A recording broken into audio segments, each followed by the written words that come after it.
우리에게 주신 하나님의 말씀 로마서 2장 6절에서 11절입니다. 하나님께서 각 사람에게 행한 대로 보응하시되 참고 선을 행하여 열함과 종교와 구속지 아니함을 구하는 자에게는 영생으로 하시고 오직 당을 지어 진리를 따르는 자에게는 진노와 분노로 하시리라. 악을 행하는 각 사람의 영에는 환난과 공고가 있으리니 먼저는 유대인에게요 그리고 헬라인에게며 선을 행하는 각 사람에게는 영광과 존귀와 평강이 있으리니 먼저는 유대인에게요 그리고 헬라인에게라. 하나님께서 외모로 사람을 취하지 아니하심이라. 아멘. 오늘 말씀 심판의 원리 구원받은 자들의 행위라는 제목으로 말씀을 드리려고 합니다. 우리에게 분명한 두 기둥이 하나 있는데 구원은 믿음으로 받습니다. 또 하나 기둥은 심판은 행위로 받습니다.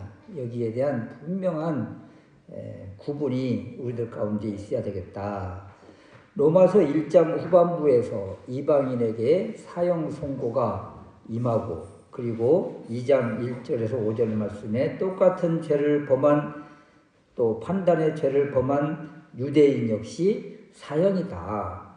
인간의 전적 타락과 이에 대한 하나님의 심판이 공평하고 공정하게 진리에 의해서 이루어진다고 말씀해 주십니다.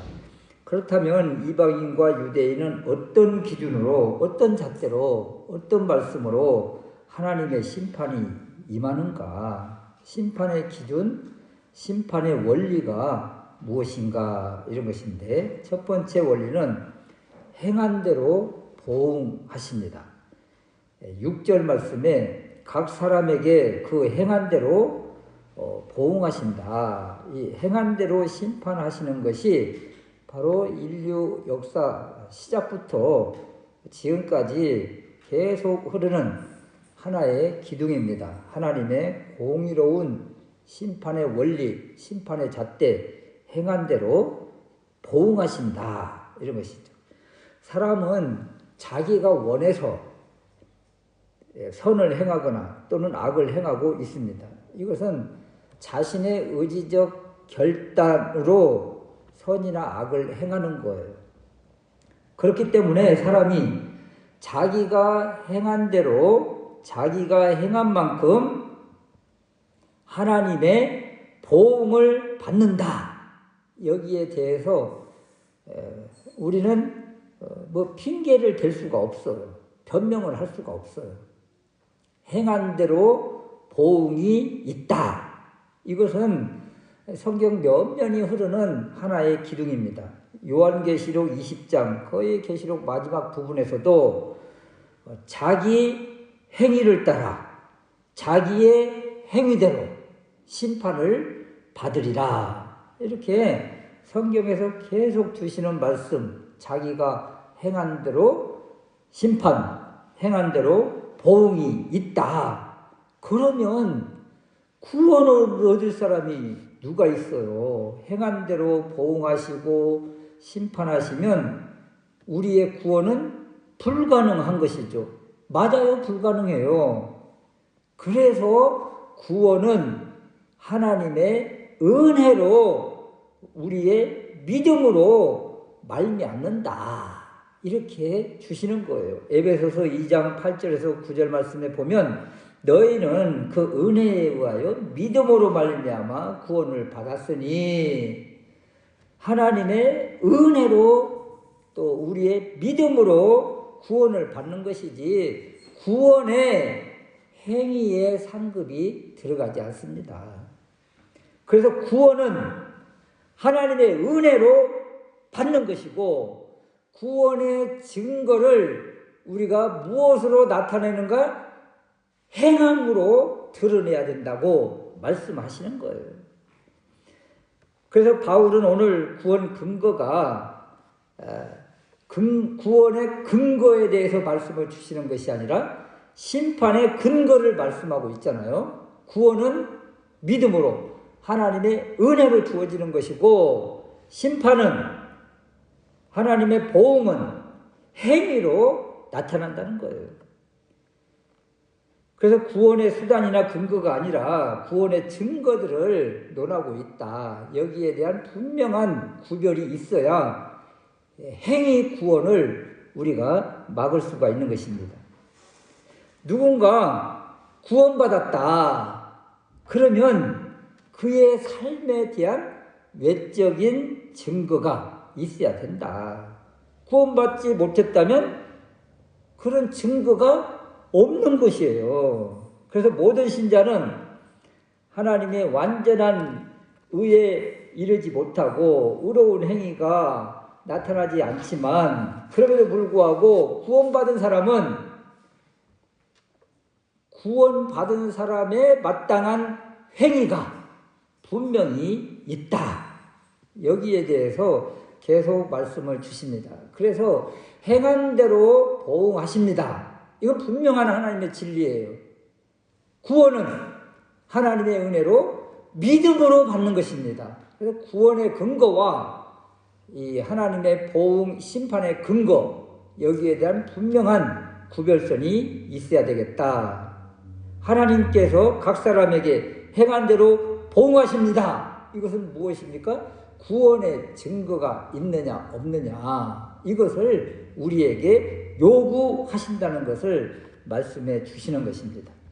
두 번째 우리가 생각할 수 있는 것은, 그렇다면 구원받은 하나님의 백성들, 하나님의 사람들은 어떤 행위, 어떤 열매를 맺어야 되는가, 이것인데요. 7절 말씀인데, 참고 선을 행하여 영광과 존귀와 썩지 아니함을 구하는 자에게는 영생으로 하시고, 이 말 역시 행위로 구원을 받는다는 그런 의미가 아니다.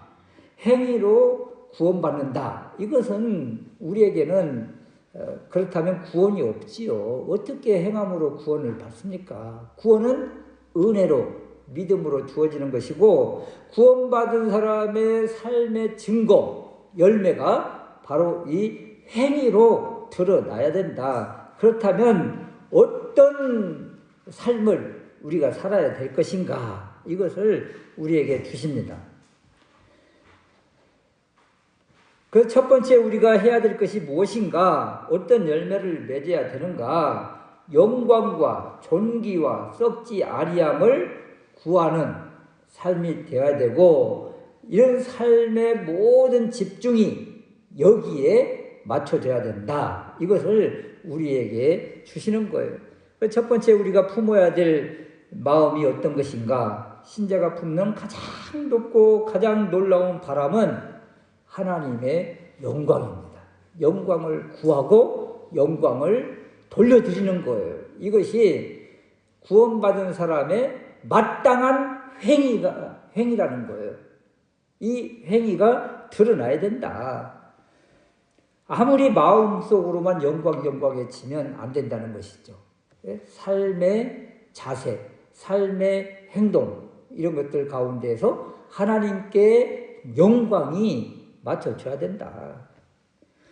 두 번째는 우리가 구해야 될 것, 존귀함이죠. 존귀를 구해야 되는 거예요. 이 존귀가 무슨 뜻인가 하면, 승리의 면류관, 의의 면류관, 생명의 면류관, 영광의 면류관, 이 성경의 면류관 이야기가 많이 나오는데, 이런 것들이 바로 존귀를 구하는 사람에게 주시는 하나님의 은혜인 거죠. 하나님의 상급이죠. 그래서 하나님의 상속자가 되고 그리스도와 함께 왕노릇하는 사람은 하나님께 모든 걸 구하되 존귀함을 구하는 것이다. 이것은 세상의 존귀함이 아니잖아요. 하나님께서 주시는 존귀함을 구하는 자, 쉽게 말하면 세상 것을 구하는 것이 아니라 하늘의 것을 구하는 그런 삶을 살아야 되겠다.